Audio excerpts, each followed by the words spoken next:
Pichcast episode 6 right here with my cousin Kyle Langan joining us on the show today. He does court cousins with me. We're going to talk about that a lot on the show, so I'm not going to talk about that up front.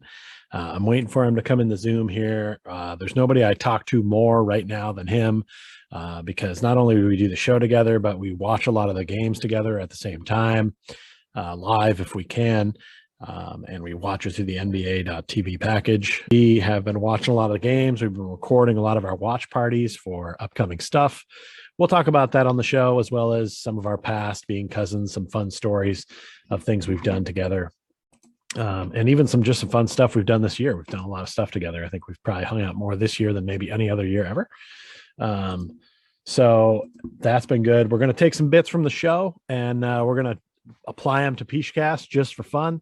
Not something I'm going to do regularly, but sort of a way for us to talk. Finally good to talk about some stuff that is not just Orlando Magic based stuff, because I feel like sometimes when I think about it, I'm amazed that we can do an entire hour-long podcast on just the Orlando Magic, but we do it well. We'll talk about that. It's going to be fun. We'll have some serious topics, but we'll also have some goofy topics, and we'll learn a little bit more about Kyle Langan, my co-host on Court Cousins. So this is going to be a good time.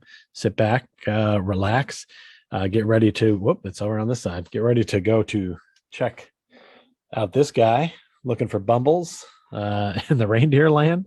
My halls are decked and we're set to go. Court Cousins co-host Kyle Langan is ready to join us. Stay tuned.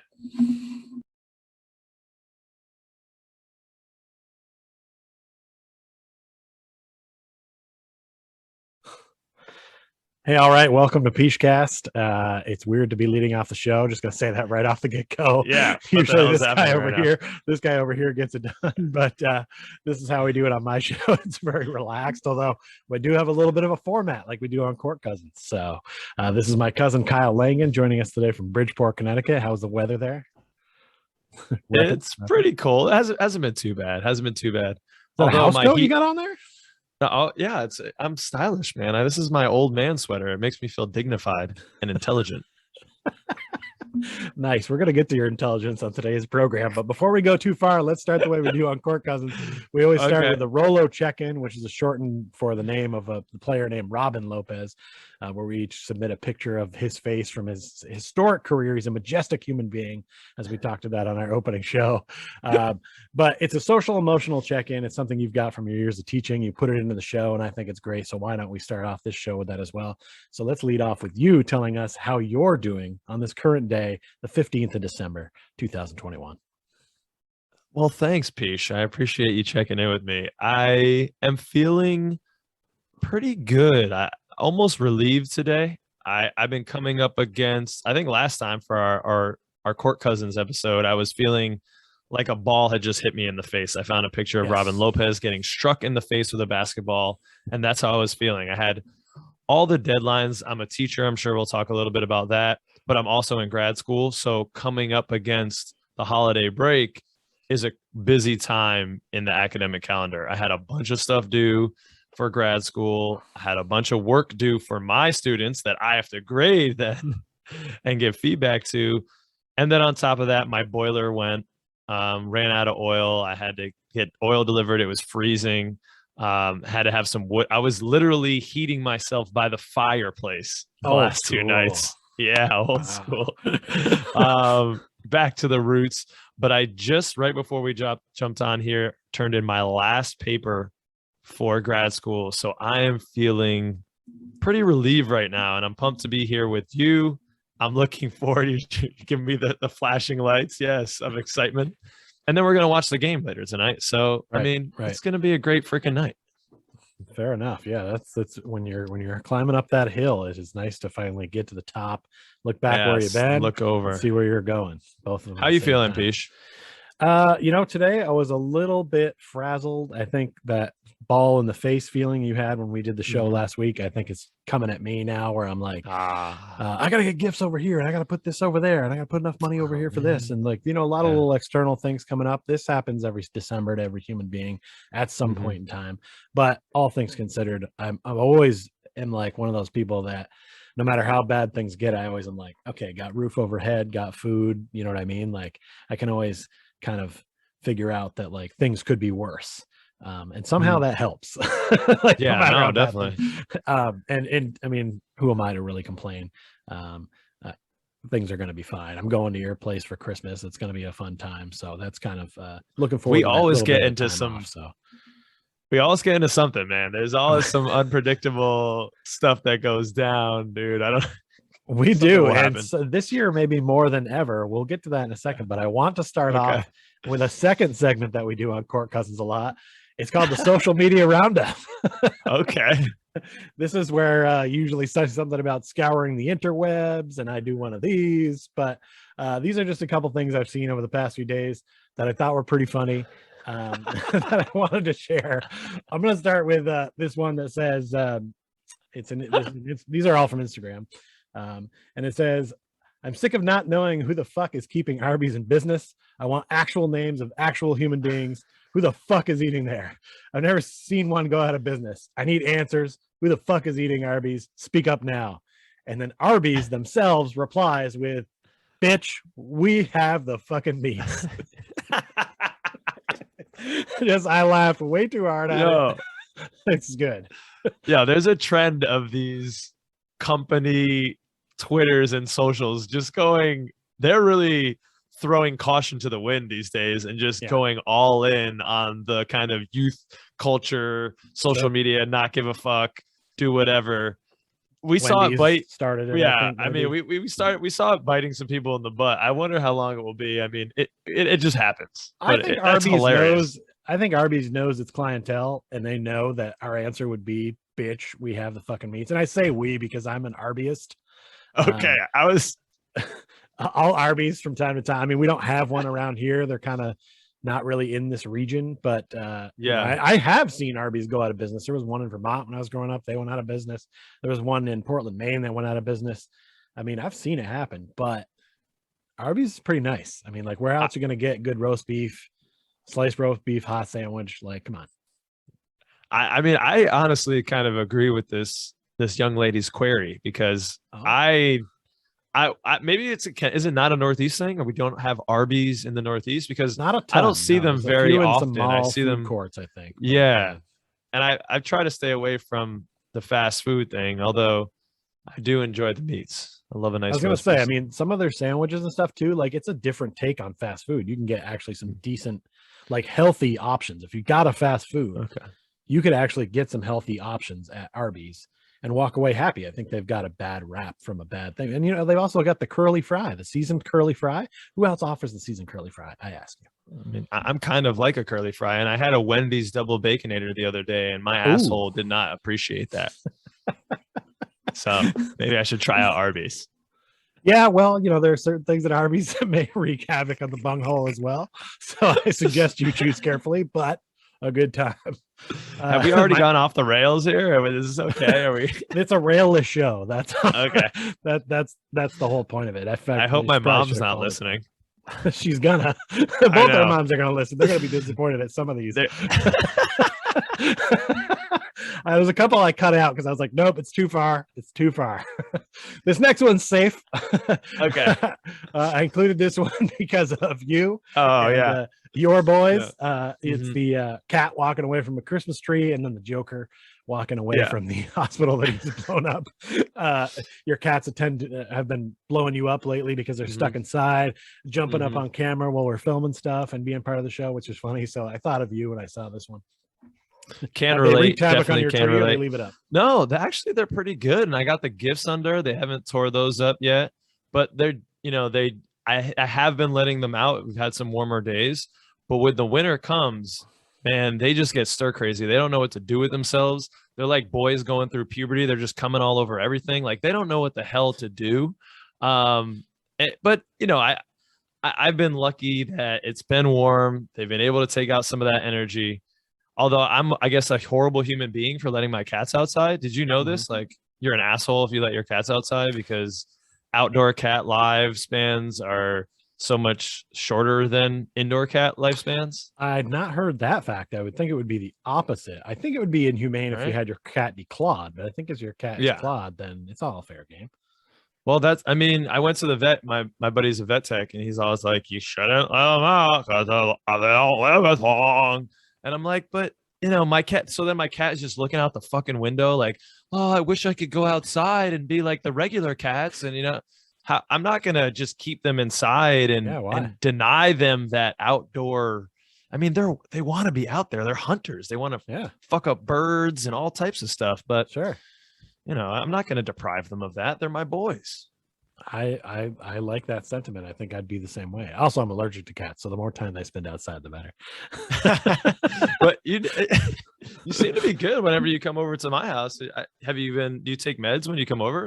Are you sneaking meds? I one time I did, but for the most part, I'd stay out of your cat hair zones, and I'll pet the cats a little bit, but then I usually wash my hands or something before I eat, or try not to rub my eyes.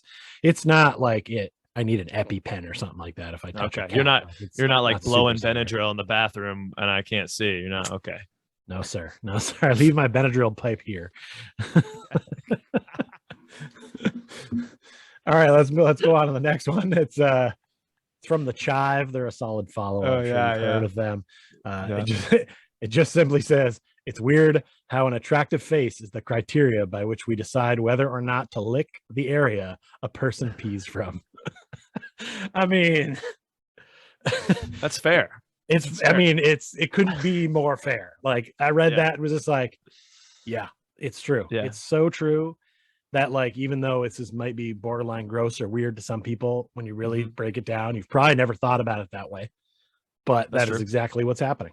I mean, sometimes it is what it is, but I mean, I've never heard it said that way, and it made me feel a certain type of way. Although I can't think of a number of times in my life where everything except the face has dictated that I've done said activity. Sometimes you just gotta, there's a butter face out there or what have you. It's not all about the up here. Sometimes it's the neck and lower. Okay, that's true. That's true. Good point. I love a good curve. I love some curves on me. All right. Well, yeah. Maybe the Chive can come up with something funny and clever for that one. I sent you one earlier today about our Orlando Magic. In regards to, I didn't get a chance to put it on our working document here, but about how Dwight Howard was being sought after by the Golden State Warriors once upon a time. I believe it was back in 2012, perhaps. And there was a package together, not just these two men, but a package that included Klay Thompson and Steph Curry. Oh my God. If only we'd known. It's fucked up that you would bring that up. I just told you I was having a good day, and now you're going to come with that. That's not well. Cool, at the time, man. we would have felt like that was a ripoff. At the time, well, it must have been their first couple of years of their career if they're thinking about doing that, because I don't know when Steph made the leap. Maybe after his third, maybe fourth year. He was kind of a late starter, but then. Well, they thought about shipping him around a couple other places, because I've heard of other trade rumors to him other places as well. So that wasn't the only place that was considered. But who knew he was going to blow up and become the all-time 3-point leader? And by the way, he ain't done. He's playing. He's going to be playing a bunch more. So he's having an MVP season right now. He's like leading that race. The Golden State Warriors are in first place, and he's really the only reason. They got him and Andrew Wiggins. Other than that, they're missing a bunch of dudes. Oh well, that's not true. Green has been playing really well. Right. This is not a basketball podcast, PIche. What are you doing? It's not, but we're going to get into a little more basketball in a second. But lastly, let's end with kind of a serious one. I saw this one today. I was a little confused. I thought, hey, I'm talking to a teacher later today. Let's bring this up. Let's have a discussion about it. Doesn't have to be fun and games. Maybe we'll talk. We'll learn some things. The Winooski School District put a post on behalf of the Winooski School District. Winooski in Vermont is where our family emanates from. That's where we always used to gather. And this appears from the Burlington Free Press. They put up this thing that said, these are the members who identify as people of color at the Winooski High School, and it's 51%. And then the teachers are listed as 6%. And before I even read some of the stuff that comes underneath this, my first take was, there's no way over half of the I Winooski know that's a school in Vermont. There's no way over half identify as yeah, people of color. But I yeah. mean, there is a large, contingent of folks in Sudanese. Winooski, and Winooski's kind of Yeah, small. So I yeah. guess it is possible. It's been I changing a lot. kind of Yeah, doubt that. Winooski, But the then demographics. then I see that this Yeah. says 6% teachers. It doesn't bump me at all. I move on with my day. And then I read that they were selected as one of 8 schools and communities in New England to take part in a program through the Barr Foundation and the new teacher project that analyzes the district and comes with a $25,000 grant. So they got a $25,000 grant to basically show them numbers of how many Yeah. teachers versus the students. And they make it sound like they want to, not have it be as little amount for the ones that they have. Mhm. This takes me in 2 directions. First of all, I'm just going to go with the basic one. Okay. I don't know if there are that many teachers of color in Vermont that they could take. Right. Even if they took all of them, probably it not. wouldn't be even close to half. So I think Right. they're kind of like not really taking that into account when they put this number up. And it's sort of like, well, don't make people feel bad because there aren't teachers of color here. It's not like Winooski's not hiring them on purpose. They're not Right. applying because they don't exist. You know what I mean? Am I Right. wrong on that? Or Well, no, I don't think you're wrong on that necessarily. I don't know the specifics of Winooski, but I know that there's similar efforts in Bridgeport, and I'm less connected as I was now when I used to be on city council. Numbers were something I was much more focused in on, but I think there is something to, you got to see it to be it. And I think that the effort here is to show, if you have a district that apparently is majority students of color, where they're being taught by all white teachers essentially, then how realistic is it for that young student of color to believe that they can be a teacher? Because they're not seeing that in their reality. And I think as white dudes, we might kind of gloss over that and not even think about that, because growing up, we just saw there's white dudes everywhere. Like, we could literally believe that we can be anything.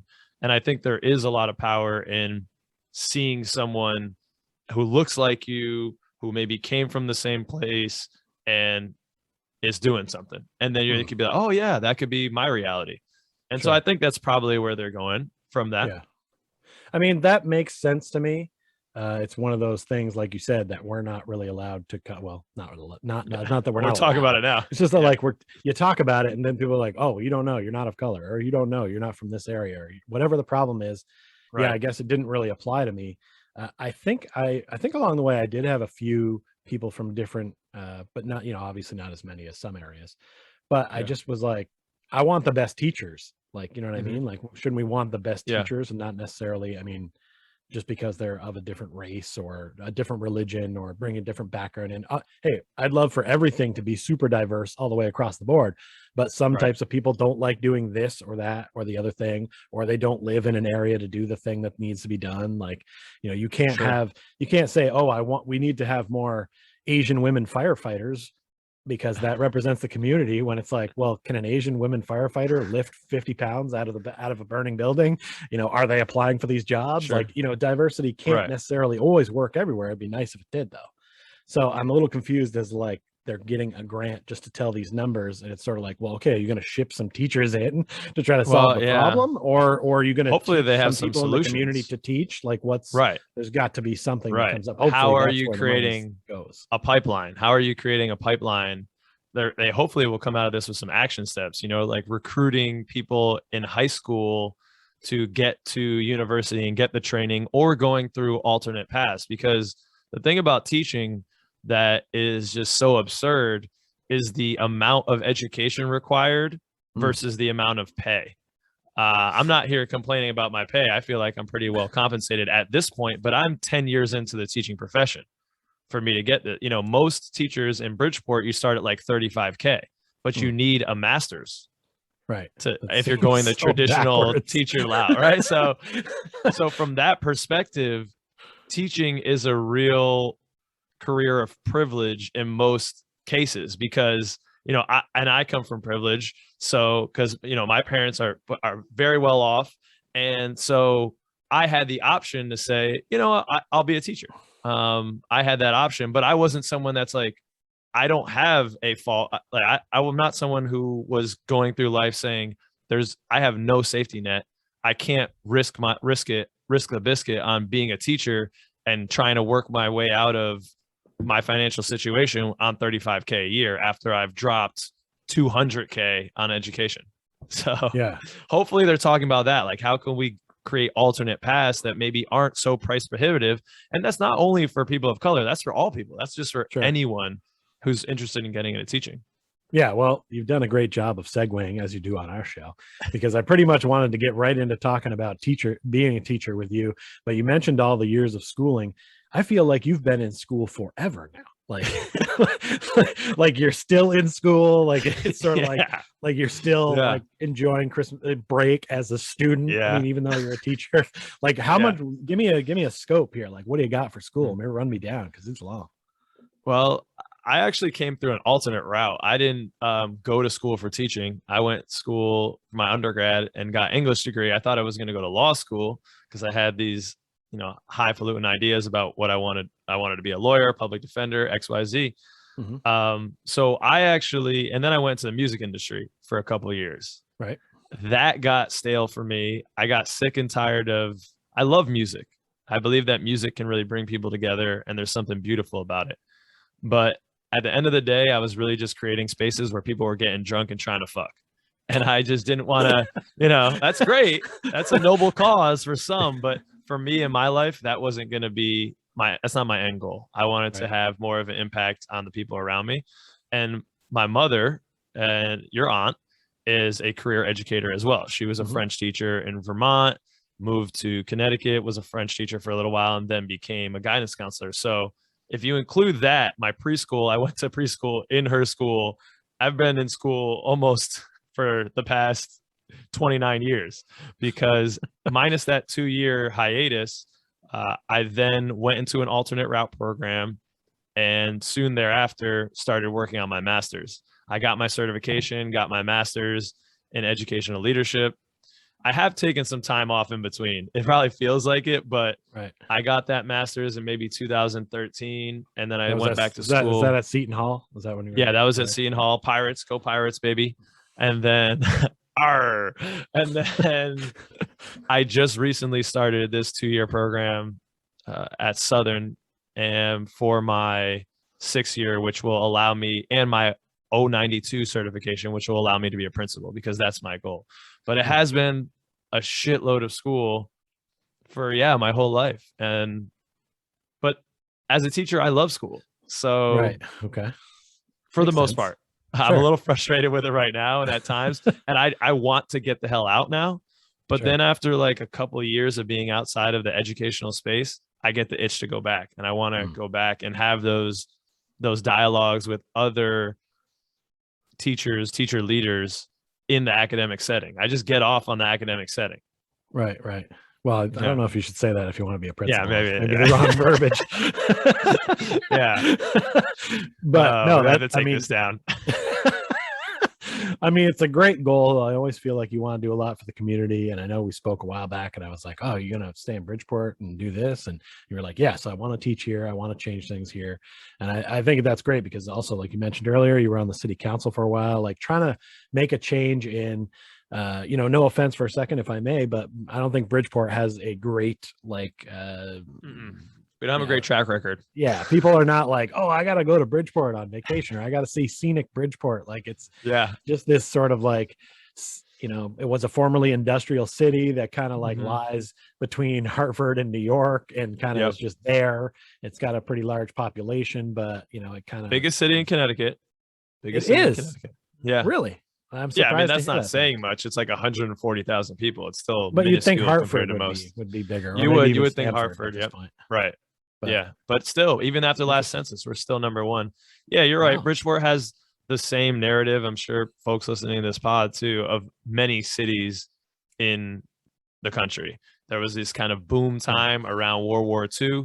We were known as the arsenal of democracy. There's a cool story that kind of a Nazi hit list was found on their U.S. targets, and Bridgeport was like number 3 or 4 because we were creating so many weapons and so much ammunition and artillery. And we still have Sikorsky here and the submarine manufacturer. So we're still getting those military contracts. But like many places after that World War II, there was that bust period. Those factories kind of go dormant. You got white flight, white people move out to the suburbs. There's kind of a depression that occurs within the city. And that's been kind of the narrative until today. And so we're trying to dig our way out of it, and little by little, but we've been hampered by so much political corruption and nonsense. It's just a lot of people have heard the same story in many places. Sure, but I mean, I think, and the reason I brought it up is because I feel like you're a person that wants to dig your heels in and help make that change, and any little bit you can do, you feel like helps. I feel like if I was in that position, I would feel too overwhelmed. And I'm sure there are days where maybe you're discouraged, but you're still there doing it. And I think there's a lot of positives just I can see in some of the students that I've seen, which is not a lot, but it's some of the people I've seen that it looks like you're affecting. So that must be pretty rewarding at the end of the day to know that that's your hometown and you're trying to keep things going in the right direction. Yeah. Oh, definitely. I mean, I love working with young people. They keep me energized, but really, that is part of it. I do love being a part of the community, but honestly, growing up in Bridgeport, I think has been the most formative and some of the best part of my life, because Bridgeport, its demographic breakdown is really a melting pot. It's a third white, a third black, and a third Latin, pretty much. And we got some Asian mixed in there, but it's pretty diverse. And so growing up, I went to a magnet school that was structured on these racial groups. It was literally broken down that way. Each class had a quota for different backgrounds because they wanted to create this diverse setting. And I think that has informed a lot of my life and my beliefs, and also just how I'm open to others, open to other cultures and my mindset. And so part of me does want to improve the city, but also part of me just loves being around here. When I go other places and I see too many white people, I get uncomfortable. And the food sucks. And the food sucks. Like when there's too many white people and not enough brown and black, like the food is shit, Wow. So, like being in Bridgeport, you get that Jamaican, that Puerto Rican, that Dominican, all those different cultures that come together, the food, the music, and the vibrance of that as white people, we've kind of like opted out of in many places in the country. And either by choice or just that's just the way it is in the population demographics. And so I think that's important to be here because I want to raise my kids in that type of environment as well. Yeah, that's a good point. I didn't realize it was that diverse with the third. But I mean, I believe it from what I've seen when I'm there. And that is cool that you grew up with that much diversity around you, because I definitely grew up in, Snow White, Vermont. And like just, there's not a lot of people of color there unless they're on scholarship at UVM or something. Right. It's just I've moved around enough a lot now that I've seen and engaged. And I remember when I first moved out to Milwaukee and like got to know a lot of the Latin guys and the black guys. And sometimes it would look like they were actually fighting and they were just messing with each other. And I'm just standing there like, oh my God, there was about to be a gang fight. And they were just like, oh no, man, we're just playing. And I learned white people don't know how to deal with that shit. I was like their boss. It was awesome. Like I got a crash course and how some of that stuff works. And it gave me a better view on it, which I think you're right. If you would have the choice on how to raise a child at this point, you'd like to try to raise them in an area that has diversity, so it doesn't seem as negative to them. Because as a kid, you go to a daycare and there's kids of different color there, you don't care because you're a kid. But as you start to get older and you don't see any of it, it starts to kind of almost happen without really even noticing it, which is I think what they're really trying to get at right now with all the racism issues in the world. The systemic racism, if you will, probably all comes from so many of those areas that are just white. So a diverse zone like that seems like it would be a good spot to get things going in the right direction. No, I dig it. I dig all that, man. I think you're right. And touching on like, just, we got a lot of whites here. We got a lot of whites in the United States, and through no fault of their own, most times people just grow up in homogenous communities where it's all just people that look like them. Sure. And that's not their problem. you were just born where you're born. Right. You don't have that choice when you come into the world. So Right. then now you become an adult before you really interact with people of different cultures. But by the time you're an adult, you already have like such a set, idea of the way people interact, the what's appropriate here, what's not appropriate here. And then, like you said, like your example, you come across a different culture and you're like, well, that's completely different than what the fuck I'm used to. What's going on here? Oh my God, like this isn't right. Right. Maybe it is right. It's just right for them. It's a different right. So I remember there was one time where you said, "Hey, let's go get some food. What kind of food do you want?" And you're like, Jamaican. You just led with Jamaican, which was like, to me, still amazing because A, I didn't know Jamaicans had their own type of food. B, why would that be your first go-to? Like, there's so many different types of food. Like, but we don't have, like, I'm in Boston right now. I'm sure there's a place that has it, but not as prevalent as like Italian, or if I want some Chinese, like, some of the ones that I'm used to hearing. And you led with that, and I was just like, I don't even know what Jamaican food is at the time. Now I know a little bit more, but that's because you came from a background where that's available and you can get it. And I come from a background where I can't handle spicy food because we only had like salt as an option to put on our food. Oh, dude, with your dad, dude. Oh my God, that household. I can't even imagine. Hey, but our grandmother was a hell of a cook though. She could really put out some food. I mean, she really can, man. Love those home fries. R.I.P. Grams. Indeed. Let's talk about Court Cousins real quick. I've got the logo over here I'm always point the wrong way. It's over there. It's a podcast that we do about the Orlando Magic. It's maybe an obscure topic. Even if you're like us talking now, you'd watch it and be like, I don't know who the hell, what's a Franz Wagner? I have no idea what these guys are talking about. I remember when you came to me with the idea, you were like, hey, let's start a podcast. There's not too many. Like, we could do one. It'd be really good. And then I can get like press passes to games when they come play the Knicks. And I'm just like, I mean, that sounds like a good idea. Yeah. So we started talking about it and thinking about it. And then we did a test episode when I went to visit you once, and it went pretty well. And then we ended up moving to this Zoom format. But am I incorrect in how you kind of came up with the idea for this, or is that where you were coming from?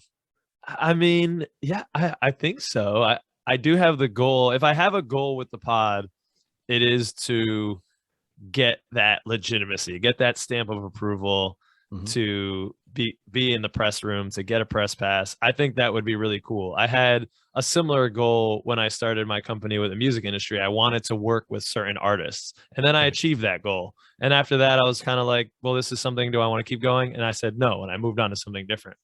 So that is the goal I have. Why it came across, I think, though, it has more to do with you, though. I think growing up, coming to Vermont for holidays and in the summers for extended periods of time, I would see you and your buddies, and there's like a 9-year difference between us or something like that. Yep. Yeah. So now it's not a big deal. Now it seems like nothing, but when you're kids, 9 years is a whole vast universe. Sure. And so growing up, you were ahead of me. You were doing all this media stuff. I thought it was really cool. I love sports. You were always talking sports. You had the TV show, and then you were doing the podcasts and things like that, really before podcasts were a thing. And I was talking to you about that when we visited Boston, how I think you were just kind of ahead of your time, really. You were 8 years ahead of the podcast revolution here that is now just taken over. Everything's a podcast. And so just seeing you do that, and then the desire to get closer with you as we move into adulthood. I'm an only child. You're an only child.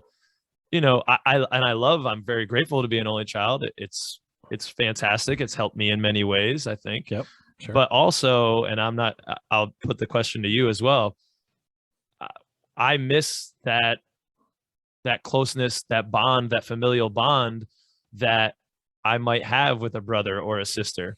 I think because I'm an only child, I do have very close friendships with my tight crew, who I consider like brothers, but there is a difference. There is a difference. And do you kind of feel that too, that kind of lacking at times in a way? Yeah. You took some words that would be right out of my mouth. I have some friendships with some guys that I do consider like brothers. And I'm Right. always a little when I sometimes I see brothers and sisters reacting with each other, and I'm just like, I don't what goes on there. What is this whole Yeah. relationship? What is the basis? Like, why are you angry at each other, but you're going to get each other Christmas gifts? Like, what is it, love or hate? Where are you at? It's a confusing thing to see. I saw it in a lot of my friends growing up. But yeah, it's interesting. But I last year, actually, when I was in Texas, I wrote a blog on my website about it was like a fake Christmas story of Christmases of the past, where it was like, back when my parents were together and we would travel to both families in Vermont, like right, not too far apart, going to Winooski to see our side of the family and to Burlington to see the other side of the family. And it was kind of like a made up story of memories that I had from Christmas past kind of together, because I was really feeling that like sense of like, where is that? I figured by the time I got to be like 42, there'd be like, you'd go to Christmas gatherings and people would have their kids there, or you know what I mean? Like the holidays are a little different when kids aren't involved with it. And it's just, it's something that you kind of like miss. Now I see it on TV in like a sitcom or a movie or something. And you're like, man, look at that. They all just get together. What do they have the week off for Christmas? They're just hanging out. Like, how do they not have to go back to work? Or like, how does this work? And then there's a random aunts and uncles dropping by with random people. And it's like, we don't even have a ton of family left, really. No. Like on our side in particular, it's very slim. I still have 6 other cousins on my other side, but I don't really talk to many of them at all. So I mean, not only do I talk to you most out of any family member, I probably talk to you most out of any person right now. Like, right. Yeah. Like in general. like my girlfriend's getting a little jealous. Yeah. Well, it's either me or Franz Wagner. She's gonna be jealous of something.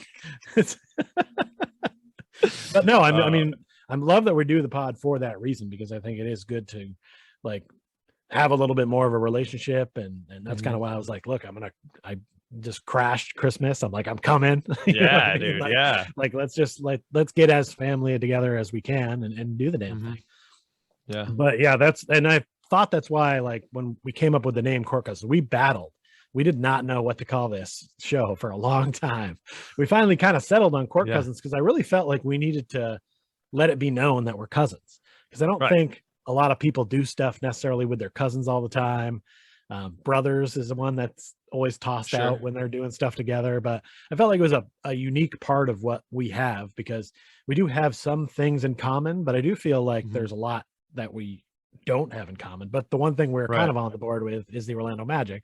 So it kind of like brings our yin and yang situation together for the forces of good. And I mean, man, it's taken off fast, and it's been awesome. And like, you had your friend draw this logo up, and that's when I felt like we're here now. Like, we've got, we made it. We have cartoon faces of us, in fact, now. And it's just, I don't know. It's pretty cool. I'm loving it. We got our 9th episode will be coming out Christmas week. And man, I don't know. What's your favorite aspect, Ben, of doing the show so far, other than hanging out and watching the games? Oh, well, that's it. I mean, that's it. And I've been thinking a lot about happiness too at this point and where I'm at. And something that I take away is from all I've been kind of reflecting on is I have to enjoy the process. And for me, I know I get giddy and I'll send you numbers. Oh, we got this many subscribers, this many views, this many hours. But I'm really taking the most joy in the process. And that is in working with you to do something, to create something cool and fun.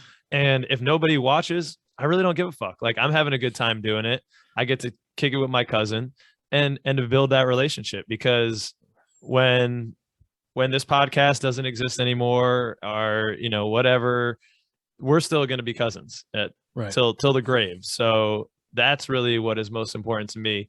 If you ask me to pick something else outside of that, I mean, I guess it's just watching the games with a buddy. That's been the most fun part. Normally, as a Magic fan, that's a solitary life right there. When you live in Connecticut and you're an Orlando, Florida Magic fan, that's a solitary life. So now having you, we watch, I mean, probably 80% of the games together, 75% of the games. Yeah, and that's just a blast. Yeah, I think that's been my favorite part. What about you? Yeah, I think low key that might be it. For me, I think aside from hanging out like we talked about, I think it's I need a creative outlet. Yeah. And doing the Pichcast is somewhat creative, but it's also just me kind of shooting the shit with people. But I love that, like, I can come up, I'll just be thinking of something. I think of an idea and I'm like, that's a segment. We got to do that. And like, it kind of keeps my mind going, even when we'd only do the show every other week, but it kind of keeps my mind rolling for looking for ideas or new ideas or things that we can do. And I need a creative outlet in order to like live properly, like just Right. for my mental health. So Yeah. like, this is good that we have this, because otherwise I'd be finding something else that may or may not be positive, but at least this has positive runoff, if you will. You know what I mean? Like, there's nothing bad about what we're creating here. What's your can I take this on a different turn? Can Sure. I turn this whole pod and hijack it here? Hijack So yeah. So you said that the pod, the creative outlet, is something that's really important to your mental health. Yeah. What behaviors is that saving you from? Like when I have some of my behaviors in mind. What are your down in the dumps? I'm in a negative mental space. What are those behaviors that you exhibit? I'm not very self-destructive, thank God. Okay. I would say in the past couple of years, obviously it's been pandemic-y times. I'm not going to do like everybody else uses and use that as an excuse. I sort of, when I'm down, I just don't really do anything. I stay low. I buy a new video game and I just commit to playing that. And like, you know, if I have a day off, I will legit just play that for 12 hours. Like, I probably eat terribly. That's probably one of the worst things that I would do. And some days when I'm doing creative stuff and I'm banging stuff out, I might forget to eat a meal. But if I'm having a day where I'm not paying attention, I'm eating 3 or 4 meals and they're probably not good. Yeah. So luckily, I'm not out gambling. I'm not out drinking. I'm Yeah. not into drugs at all. So I'm not like doing anything like that. I'm not like, you know, out trying to pick up a lady Too and bring her dangerous. home just to Nothing's be too bored. dangerous. Yeah, I'm not hanging out with the wrong crowd just so that someone else is around. I'm totally comfortable being by myself. But yeah, just it does get old if you don't have anything else going on. And for a while, that was kind of going on for me. So like, it was just kind of. What's the thought processes that are happening in your head when you're feeling down? You bought the video game, you just played it for 12 hours. What's the mental dialogue that's happening in your side between your ears? Well, the important part actually is that there isn't anything. That's what the video game does. Is it kind of is in this aspect escape. For me, it's an escape. Yeah, it says whatever issues or problems it kind of like lets me ignore that and live in that virtual world. For a while, I was legit building cities, like a Sim City style game called City Skylines, where I'm legit just building a town. I'm building my own town. So I'm thinking about what's my mass transit situation? Can people get from here to there? Should I put an airport in? Do I need to start build a farm over here? Like, I'm so worried about all those things in the game that like I'm not focused on what's going on. It's an escape in a way, but it's also a bad thing to do of let me just shove all these problems over here and then I'll get to them at some point. But eventually they don't go away. No, they don't. And nice, but I still like to use the video games just in shorter spans, just as like let me just detox for a second. I know you're very good about doing that. I know you said before that you do a lot of meditation, which I think is great. I don't necessarily do a ton of that per se, but I have my ways where I do the same thing. So I appreciate that you do that. When did you start doing that? Now, do you feel like that really changed things for you? I mean, not quick enough, not fast enough. I came across that at college, like my senior year, when I had pretty much all my credits and I was just kind of taking some things to fulfill just a couple little, I don't know. I needed some numeric credits. And so took a half credit thing here, a half credit thing there. And one of them was meditation.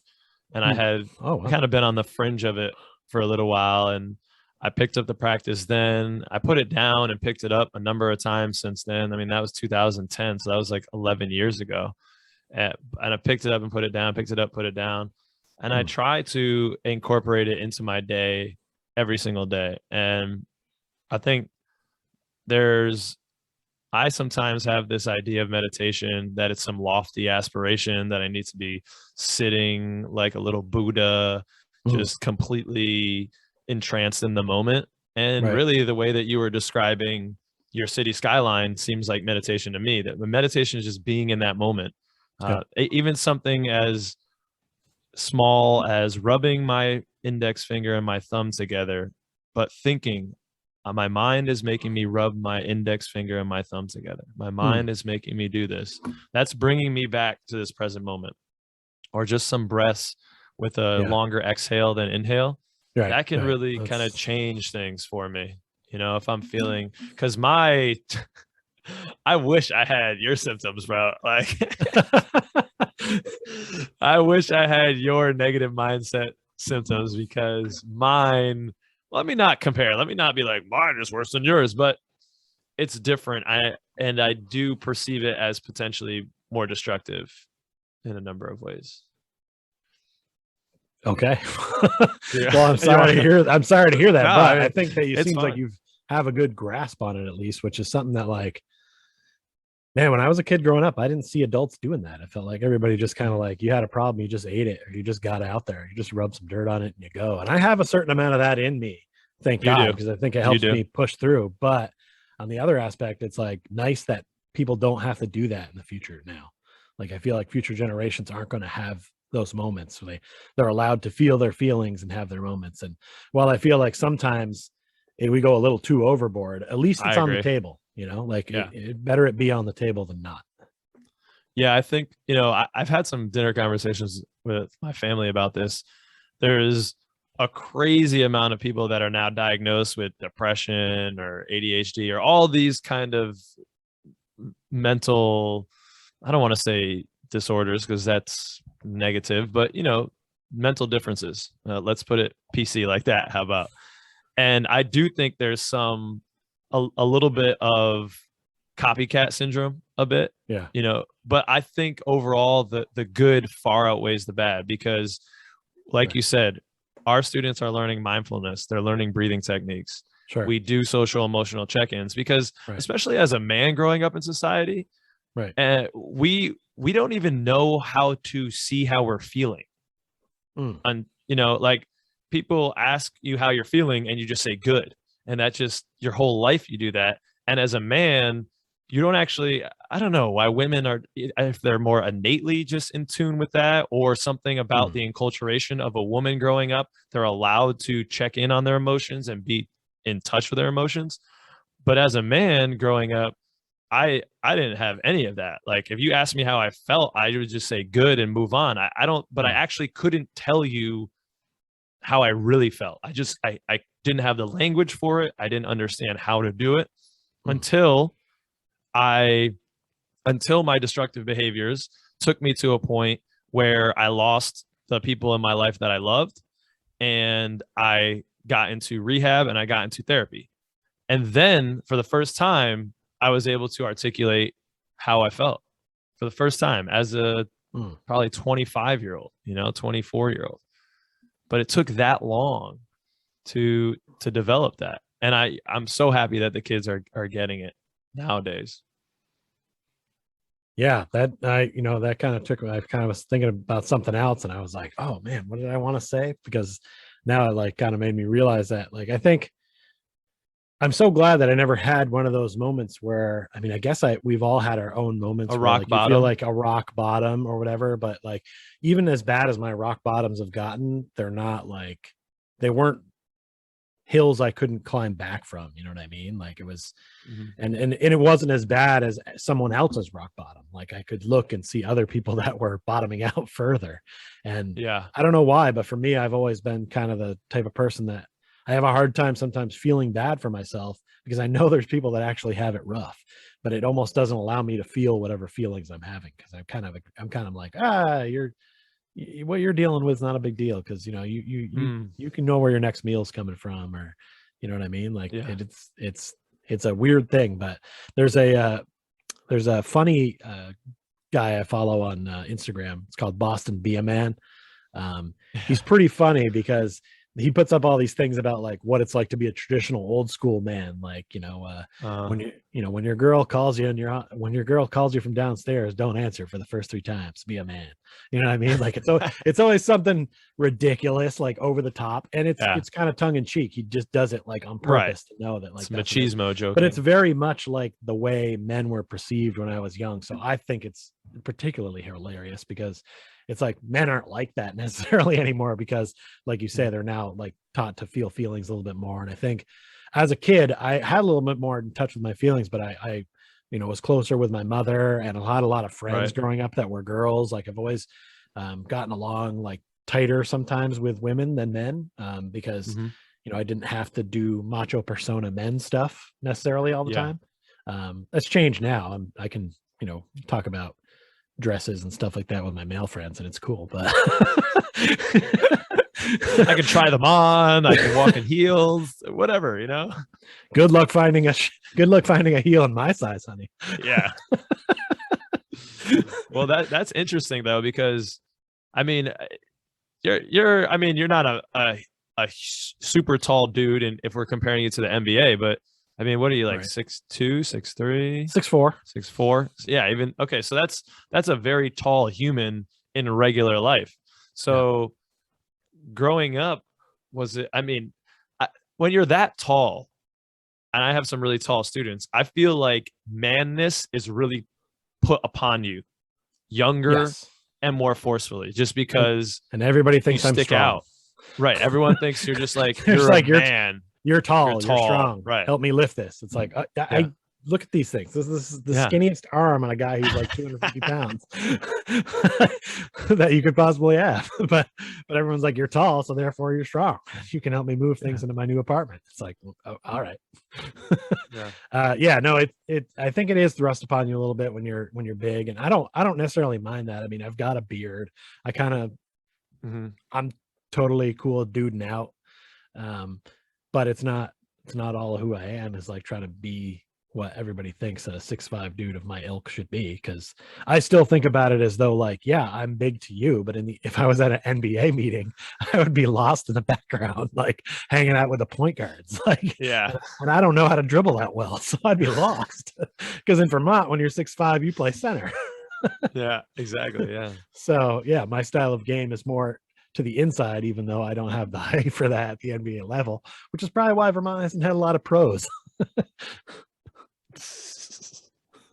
Yeah, I'm glad I'm where I'm at now, though. I've been in therapy since probably 2013-ish, 2014. And I've just done a lot of work to kind of be where I am, which is, I think, happy and pretty mellow. Like, I have my ups and downs, but overall my valleys do not go nearly as low as they used to. And my peaks maybe not be as high either, but I think that middle road is really one that has found me more happiness and more contentment, and just feeling okay about myself. Right. Not having to like be something else, because I think for a lot of my life I was trying to be some projection of what I thought I should be, and in the process lost myself and who I actually was and who I wanted to be. Yeah, I think because, well, for a while you were definitely I was the black sheep for a long time, and then I think you kind of you took the reins for maybe a short bit, but then you went right back to the top. That's what happens when you got a small family. Because I'm not that bad, but I was definitely the black sheep. Let's talk about it. Let's talk about it. Here we go. Pichcast, baby. So I mean, that's not the first time I've heard you say that. And because you went to school full time, and obviously you're still in school, but like you've done things that look a little bit better maybe on a life resume than I, giving back to the community and being a servant and obviously going through school and doing all that stuff. And then I think you being in therapy as long as you have is put you right back over the top. But I mean, I'm joking mostly because, Right. it's not like I'm a terrible person by any means or have done No, dude. anything No, of bad course or not. any jail time or anything like that. But it's funny. It's kind of like a funny joke because like I Yeah. shouldn't be the black sheep of family, but there's two of us. So it's like, Yeah. it's I one think, A. I What are you mean, gonna do? yeah, I mean, we have a loving family and we're lucky for that.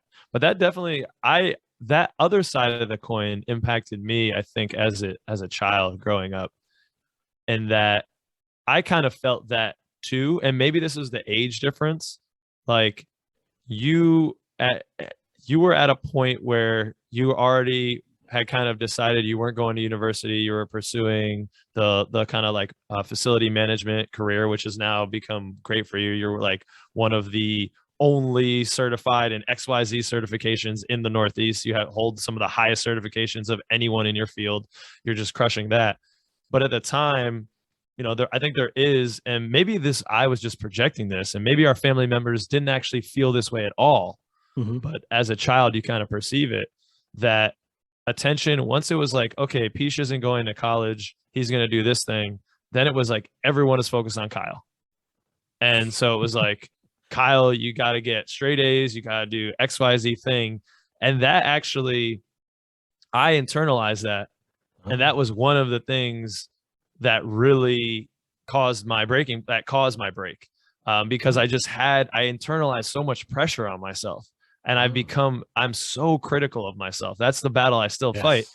And that critical voice was implanted at that young age, because when you were 18 making your decision not to go to, when did you decide not to go to university? I mean, Like I right don't know. after school? Right after, I didn't go in right after. I was going to take a year off because I had to work so hard to graduate. I almost didn't graduate on time. Yeah. So I wasn't really planning on going to another school. I was just looking to get out of high school on time with my class. And I found out 3 days before graduation that I was graduating on time. So I was kind of like, all right, I'm taking a year off.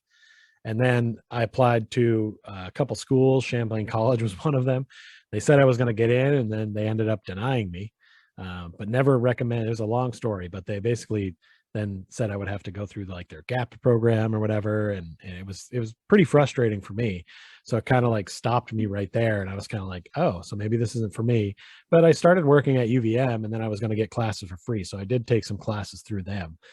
And at one point, I stopped working there, in fact, to try to go to school full time. But I don't know how the hell people do that, honestly. Yeah. Like, I just couldn't do it. Like, at that point, I tough, was man. probably 24, 25, and I'd got too used to you work, you have bills to pay. How the hell can I, go to school full time? Like, it was, I still like to learn, but I just felt like maybe this college thing has passed me. And it's like, well, I either have to go all in with my career and my trade, or try to keep chipping away at this college thing and maybe still be doing college or whatever. And it's just, I was like, well, unless I work at UVM and the school is free, I don't want to pay for it. Mm-hmm. So, because I don't want that kind of debt. So luckily I don't have any of that debt, which is amazing. But the trade I'm in doesn't necessarily pay a shit ton. So it's kind of like, but I didn't really I didn't really decide no college until way late, like 25, 26. And then I was basically a townie until I moved to Milwaukee. And then at least I was out of that same area I grew up in, basically. But yeah, I don't know when I put it on you, but I'm sorry if I did that. I didn't really notice it. No, for me, I thought it was a lot nobody's religion fault. based. It was a lot religion based for me because I didn't get confirmed. I didn't ever go through those steps, and I wasn't really into the religion. So for me, I felt like it was a lot of that. And I don't think anybody in our family would ever really say that or anything like that. But I felt like because I wasn't I wasn't going to go to church and stuff like that. And my parents had divorced. And so I think that maybe there was a little bit of that, like, oh, because I'm not going down that path. That maybe they would have chosen for me, where I go to school or go to college right out of high school, and I'm not into religion, that like somehow that maybe I'm a disappointment or something. So I think that's kind of where I would, that would, you just going, getting confirmed alone was probably enough to be like, boom, there's one, here's 1A to the back with you. And it's not like that's interesting. Yeah. That was my view on it anyway. I know. And this is the first time we're talking about this ever, really. Yeah, probably, yeah. It's so interesting to hear your perspective on what you thought was the main lever that caused our perceived feelings from our family, which, sure, again, this kind of gets back to that emotional intelligence piece. neither of us had at that time the emotional intelligence to be able to say, this is how I'm feeling right now. Is this Right. legitimate? Like, do you Yep. really dislike me? Or like me, in my case, do you all really like, is this how you judge me? Is it my A's in class? Is that what you all, is that the only thing that you care about? Or is it okay if I like go less hard and get B's and Mm. maybe, do something else? But we didn't have that. We didn't have that language. No, And not so then. we kind of just, no, not then. And we just pushed on. There And was a then for time. me, yeah. There was a time when one of the last times I saw Uncle Leo, as a matter of fact, Mm, um, and I believe it was at someone's funeral, maybe Uncle Donald's funeral, or I can't remember who, but I saw him, and I remember we had a brief conversation, and he said something that was very nice, and I was just like, "Oh," I said, I didn't think that you." Uh, I thought that you were kind of like mad at me because I never got confirmed or anything like that because he was my godfather. So I thought that mm, there was a connection there that he was mad about that. And he was just like, "No, I never cared about that." He's like, "I never even really went to church that much or anything like that." He's like, "No, I didn't care." And it was just something I had put on myself, yeah. I guess. I thought that was just my vibe and my feeling was that he was disappointed about that, but it sounded like he never was. And I kind of was just like, Right. "Wow, I wish I had known that earlier." So, I know. but It's and that's what we do as children. We kind of project on to others what we perceive they think of us, and we have no reality check because unless you're, at least in our family, there wasn't any check-in. We just kind of, like you said before, a man just trudged on and just handled business. And so that's what I did. You say you felt like I've been in school for my whole life. That's partly because I mean, I do enjoy school now, but by the time I was in high school, dude, I was fucking fed up. Like I was just like, why am I doing this? Like, why do I keep putting in all this time and now I'm going to school again for another 4 years? Why? Like, yeah. why? And I kind of, I did spiral, my freshman and sophomore year. I wouldn't return calls from my parents. Like I was very avoidant because I felt like I was letting them down because I was partying and I got like my first C and I lost my scholarship. I don't even know if I lost my scholarship after my freshman year because I needed to maintain a 3.0. Right. And that was like a huge shameful moment because I thought that all of my value was based on my excellence in academics. Sure. And so it's just, it really makes me happy that I can provide a space where young people can develop this. And Mhm. I hope that if I ever have a family, I think that's important. My lady and I, the biggest thing I think that's great for our relationship, we can get into little tiffs, we can annoy each other, but every Sunday we have a social emotional check-in and we ask Mm. ourselves the same question. We ask these 5 questions. Number one, we kind of reflect and give ourselves a grade for how a partner we've been that week. Then we ask the partner, what did I do that made you feel loved this week? Mm. What can I do? Third question, what can I do this upcoming week to make you feel loved? Fourth question, do you need more or less time this week? Fifth question, how do you feel about our sex life? And then Mm. there's kind of a general 6 catch all, anything else. Sure. But just having that regularity, I can only imagine if I would have had that growing up with my parents, some type Right. of, we're all sitting down and we're going to go through these questions together every Sunday. There's no judgment. Every Friday at dinner, how that might have changed how I perceive myself. And I Yeah. don't regret it. I don't want to go back and change anything. Sure. I, Sure. I love my parents. They did an awesome job, but it's just like, wow, you think about how that could have been Right. a different life. Yeah. I think there's a lot to be said for you wanting to be able to instill this in the youth of today and make sure they don't have these same issues and get on. But I'm one of those people that, man, there's some stuff I've just needed to figure out on my own. Like I needed to True. go learn it. My mom, when we talk a lot, she'll say how hard it is sometimes to watch me make what she probably thought was a mistake before I make it, but she just kind of does one of these and stands Mhm. back. That's tough to watch anyone that you love or care about make those mistakes. We've all been there. Um, and I think there's some things that I can look at and be like, okay, so 2% of people die skydiving, but no one dies of skydiving who never skydives. So I'm going to pass on the skydiving. So some stuff I can learn from other people, and then some people, some stuff you just be like, you know what? Let me get in the plane, put the chute on, and see how I feel about it. Let me just jump out and see how it goes for me. Like there's a weird, That's how it works for me, in human beings. Right? Like there's some stuff that I still am like, I know dating this person might not be a good idea, but I'm going to go ahead and figure that out 3 weeks from now when it's a problem. We're doing it. Let's go. Like we've all made that mistake. So I think it's about trying to find, as you get older, I think it gets easier to balance when I'm going to take a risk versus learning from other people's mistakes and what I've seen go wrong. And that's probably the best part about growing up, actually. Yeah. Live and learn, baby. Indeed. So let's talk about, I was thinking earlier that we probably have hung out more this year than probably any other year in time. Yeah. By far. Between meeting in Vermont and going to Bridgeport a couple of times and Christmas later. We've definitely had some good times in the town I'm in currently when you were at BU. Some of the times that you just mentioned that maybe weren't so good for you, but I came down to visit a few times during that run. Oh, I remember you having one glorious moment in particular. We won't go yes, could you please inform people of that? Because I've mentioned things about this evening before, but I don't feel like I'm super qualified to talk about it because I don't remember. Well, I am not the guy for that, dude. I've killed so much. Window got broken. That's all I know. I know we did some things. We had some substances, and and you like, I don't know. You're just, we're stumbling along. I'm a big guy. Just in an unfamiliar area. Tiny, and it just happened. I feel like it was a leg. I think I had I think I kicked. I don't remember somehow. I thought it was upper body, but maybe. you were just kind of like coming up on something, and then after though, we had a great time. I remember the night being raucous and fun. Oh yeah, it was a great time. I remember one other time when you guys were having a party there, and then the keg showed up, and me and a couple of my friends who were with me, we got to not only bring the keg in, but then everyone was waiting for us, and then we were the ones that were doling out the kegs. It was a good time. Yeah. Oh, it was a little girls gone wild that night for us. Yeah. If you will.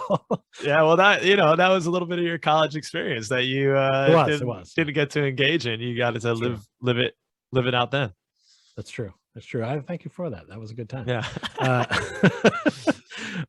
Earlier this what was it, in November, there was one time where I went to go visit you just because fuck it, I had the weekend off, so I'm coming out, and we ended up going to see Marlon Wayans Jr. at the Comedy Club there in Bridgeport, which was kind of, we just decided, screw it, let's go. And then the next night you had Friendsgiving at your house, which was awesome. We also went to see some art in the afternoon. Yes. Which I just brought up with someone I work with because she's an art major, and I came up with a great idea for Pichcast, which will be coming soon. It's going to be fun.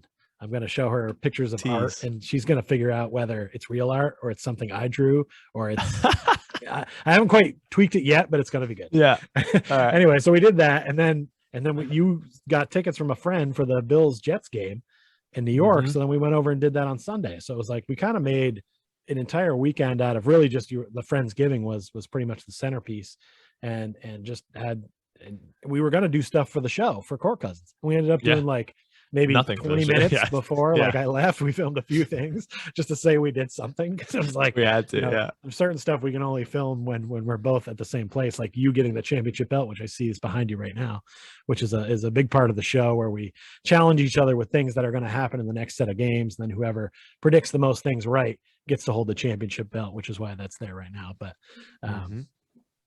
that was a hell of a weekend that just kind of came out of nowhere. We've had that happen a few times. It happened in Vermont when we were there too.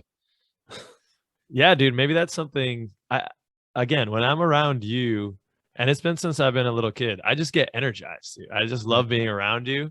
And I don't know if you feel anything similar, but I don't know. I just get giddy. I want to have even a better time. I'm having a great time, and I feel more adventurous. I feel more kind of willing to try different stuff and just go out on a limb and say fuck it, because I got my buddy, my cousin. We're like we're gonna do it. We got our two friends in tow, and we're just gonna make it happen. I mean, I mostly just hang out in this basement by myself. So an excuse to get out is great. But no, I do love hanging out with you too. I that energy that you're throwing out, it comes right back at me, and I'm just like, oh, all right, what are we doing now? Like, Yeah. I know I can stay up forever. I know you want to fall asleep at 8 or 9, but like I'm always like, hey, I'm good till 1 or 2. What are we doing? Like, and I feel that you always feel that pressure. You're like, oh, I got to make it till at least 10. Yeah. But I'm always just like, hey man, that's not your regular life. It's fine. You don't have to press on my account. Like I'm pretty chill, just being laid back and kicking my feet up and just relaxing sometimes too, which we'll have a chance to do over the holiday because you got a few days that you can just kind of kick it. But you're going to a show right before I get there, right? Is that what you said?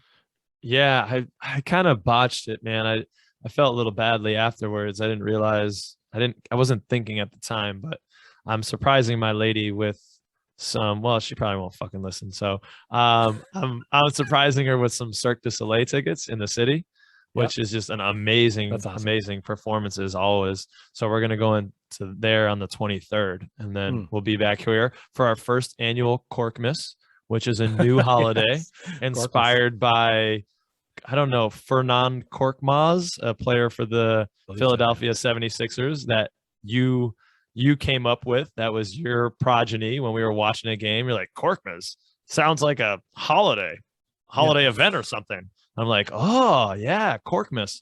So haven't quite worked out the details, but I think it's going to be something like buying some nice bottles of wine and just hanging out by the fire and enjoying some more expensive libations than normal. That's right. I created a Holloway. Suck it, Festivus. And then I don't know. It depends on how long you're staying, but I'm sure we'll get into some hijinks. Yeah, that's what's there. Doesn't need to be a plan. Right. I know things will just It's almost better when there's not. Yeah, right. Exactly. I like the freedom of what the hell's going to happen now? It could be anything. The only other thing we've gone there for, I think that was planned, was Porch Fest, and even those times have been like just insane. Yeah, that's a great weekend. I think those kind of things are starting to pop up all across the country, and why not? Because it doesn't really cost anything, and it's a fun time. But it's basically just different bands playing on porches in a neighborhood, and people just walk around and drink and kind of watch them. And I thought it was a blast. I don't know. It's kind of like going to a festival that all around this neighborhood, a beautiful neighborhood. It's free. Bridgeport. It's free. Yeah, exactly. Yeah, that's the best part. Yeah. I mean, there's nowhere where you can buy any really alcohol or anything like that along the way. So you got to roll your own cooler, but big deal. Then you got somewhere to sit. Easy. Yeah, it's beautiful. I mean, Bridgeport, we do get a bad rap. We've talked a little shit on Bridgeport earlier, but we're right on Long Island Sound, and the Black Rock section of Bridgeport has got some money. Yeah, because you got these houses just like on the water on Long Island Sound, and it's beautiful, freaking gorgeous. And you're gonna get it cheaper than if you are on the water in Fairfield or Darien or some of these kind of bougie, very wealthy, very white areas. Come into Bridgeport, a little bit more affordable. So we have those like medium rich whites. We don't have the all the way rich whites. We got the medium rich ones. Yeah, I was gonna say I didn't mean to imply that no one thinks anything good about Bridgeport, because I would, the way I would kind of describe Bridgeport to people is I'd say like, I think Bridgeport's got a bad rap. I think it's a little nicer than you think it is.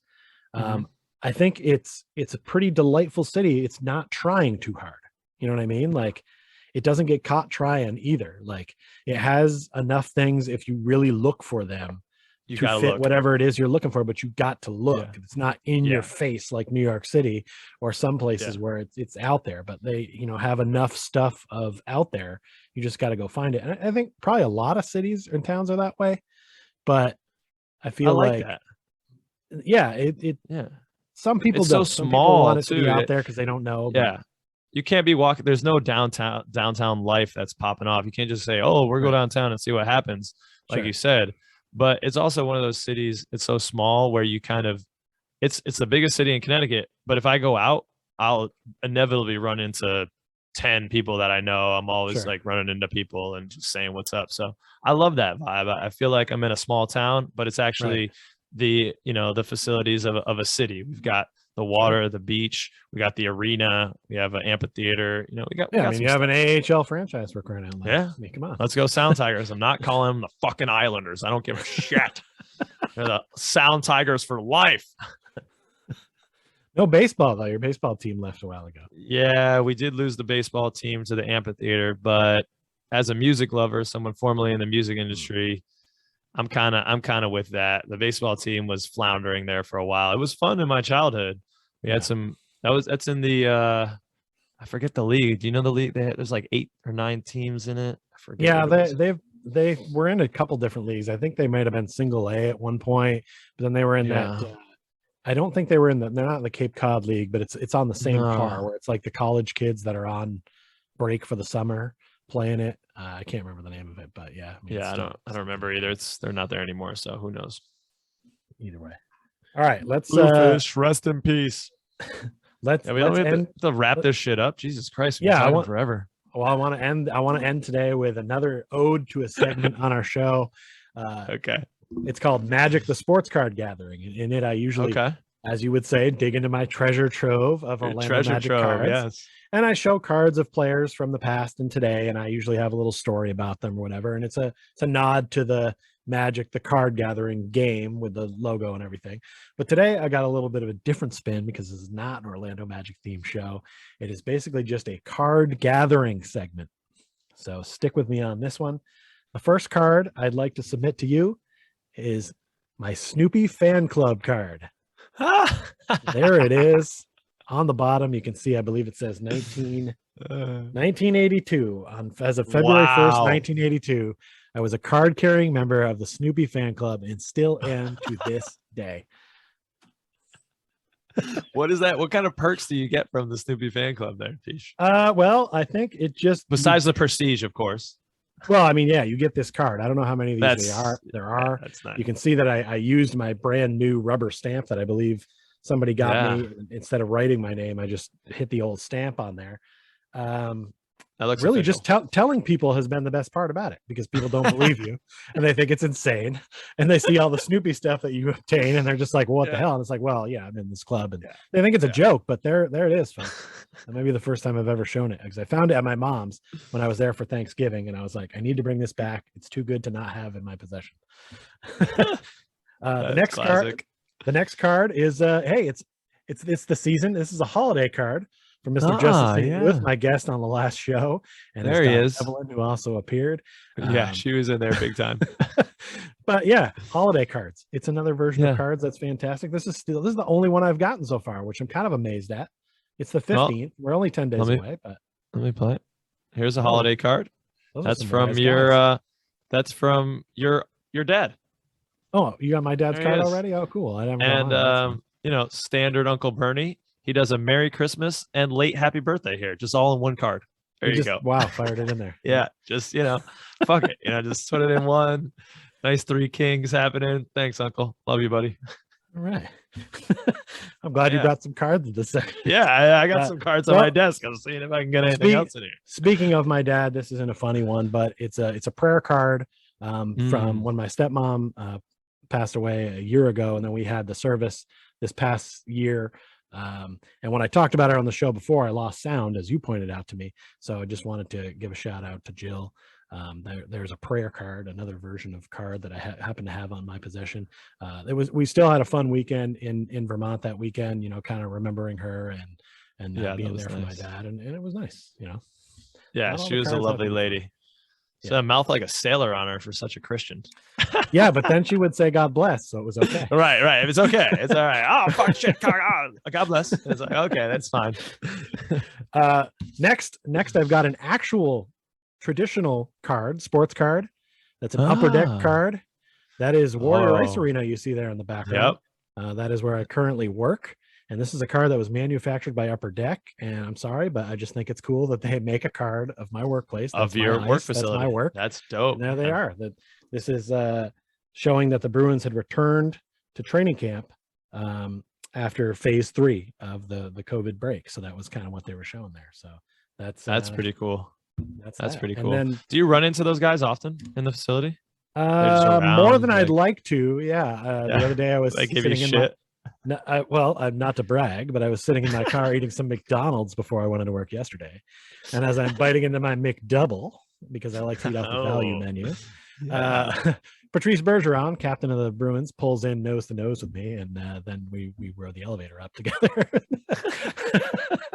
So yeah, I do see those guys around. They do kind of have their own space, so we don't Right. have a ton of interaction with them, but they're all Mhm. really nice. The coaches are all really nice. So like, you see them, you say hey, and some of the equipment guys and stuff are pretty friendly. We'll talk to them, but not too many of the players. Chara, when he was here, was a very friendly guy. He would stop and talk to you. How you doing? He would give some of our guys gear at the end of the season and stuff like that. And he Wow. was just a great dude. Like for all the Yeah, menacing that's look very that cool. he is, complete Yeah, that opposite guy's a as a human monster being. on the Like, ice, man. but couldn't be Yeah. nicer off it. And he was a fun follow on Instagram and stuff like that too. Yeah. I think he's surprisingly he became one of my favorite players. Just favorite Wow. all time Bruin. Okay. All right. Not favorite all time player. We can't go too Got far. it. Lastly, these are now some of my favorite cards that exist. They're called gift cards. Oh, those are my stocking? People give these to you and they're worth things and you can place them. This is actually the one I was talking about a while back where my dad gave it to me because he didn't know how to work it. Someone had given it to him and he didn't know what to do with it. It's an Amazon gift card and scratching off the back and putting in the code was a little tough. So he just gave it to me. It's $100 too. Well, it was, yeah. It's not anymore, but it wow. was. Actually, this microphone is where that came from. That's nice. So there's not much of that left. But that's the card gathering segment without Orlando Magic in there. But we gotta get going here soon and watch the Orlando Magic game. Anything else you want to share or say or that we didn't before we go? I feel like we talked so much on Zoom. We did definitely talk about a ton of different topics today, but it not normally is not like this usually.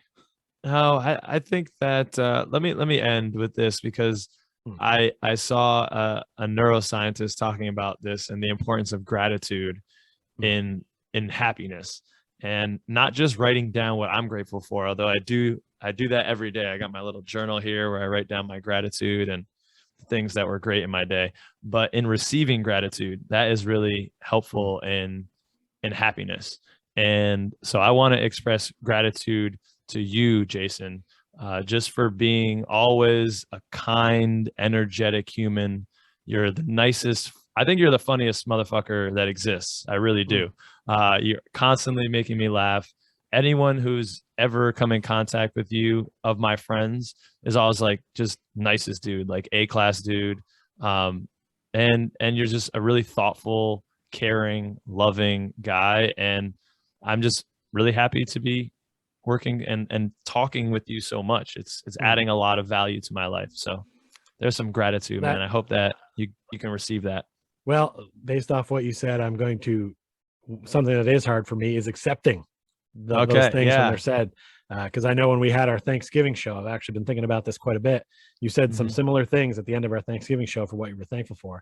I didn't feel like I really absorbed what you were saying as much. So I want you to know that I do appreciate that. That does mean a lot to me. It is very nice to hear.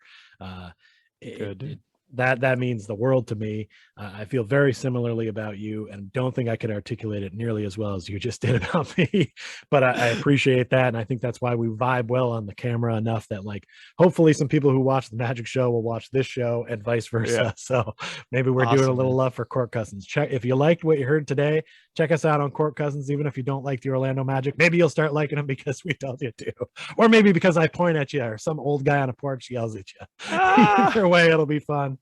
Anyway, for my cousin Kyle Langan, I'm the PIche. Thanks for coming, everybody. Peace.